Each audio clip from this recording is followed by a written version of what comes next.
tikulandira kodomvera pano ndi pa Nyasa VoiceBox pamene pakhala kukambirana nkhani zitatu zokhudza ndale kayendetsedwe ka dziko komanso kutsatira bwino kwa malamulo kuno kwathu ku Malawi. Ndiye ndikhulupirira kuti ambiri mwa ife taona masamba amchezo nkhani kuzungulira kuti olemekezeka mayi Patricia Kaliati amene ndi mlembi wamkulu chipani chicho cha United Transformation Movement UTM amangidwa ndi apolisi ku Lilongwe chifukwa chakuti akuganizidwa kuti iwowa ndi anthu ena awiri amakambirana komanso amafuna kugulizana mwachinsinsi kuti akapange chiwembu. Zimenezi ndi zotsutsana ndi malamulo a dziko lino. Ndi ambiri kumafunsa kuti lamulo lake ndi liti. Gawo 404 ya malamulo ogawa zilango kuno ku Malawi kapena kuti penal code pa Chingerezi amanena kuti munthu amene wapezeka olakwa pa mlandu oganiziridwa kuti akufuna kupanga chiwembu adzagamulidwa kukhala ku ndende zaka zisanu ndi ziwiri kapena kuti 7 years pa Chingerezi. Ndi mlandu wake kapena kuti chiwembu chake padakali pano Amalawi ambiri sakuchidziwa, koma pa social media nkhani chakuti ambiri akuganiza kuti mayi Kaliati ndi anzawo ena awiri amene padakali pano akuti akusakidwabe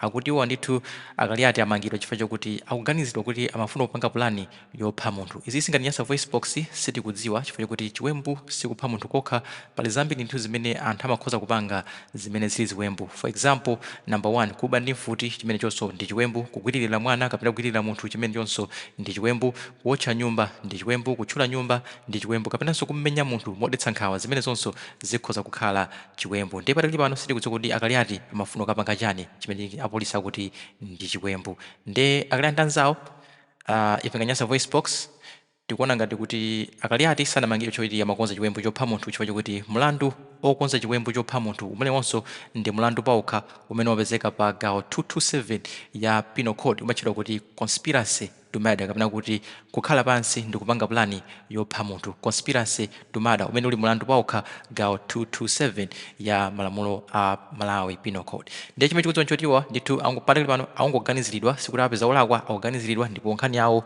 ipita ku khoti, koma iwo ndithu apolisi akuti apalamula section 404 ya Malawi penal code conspiracy to commit a felony. Akutiwa ndithu amakonza upo wakafuna kapanga chiwembu. Ndi chiwembu chakecho nkhani atiuza ikamapanga develop ndeti kwemphana kuti mulikhale pano pa Nyasa VoiceBox kuti nkhani ikamapanga develop ndizikupatsira ndi ma-update matsatane kuti mulandu wa Kaliati ukutiwa ndithu amafuna kupanga plani yokonza chiwembu ukuyenda bwanji. Don't forget to like, comment, share and subscribe zomwe kwambiri wamatsatira ife pano pa Nyasa VoiceBox.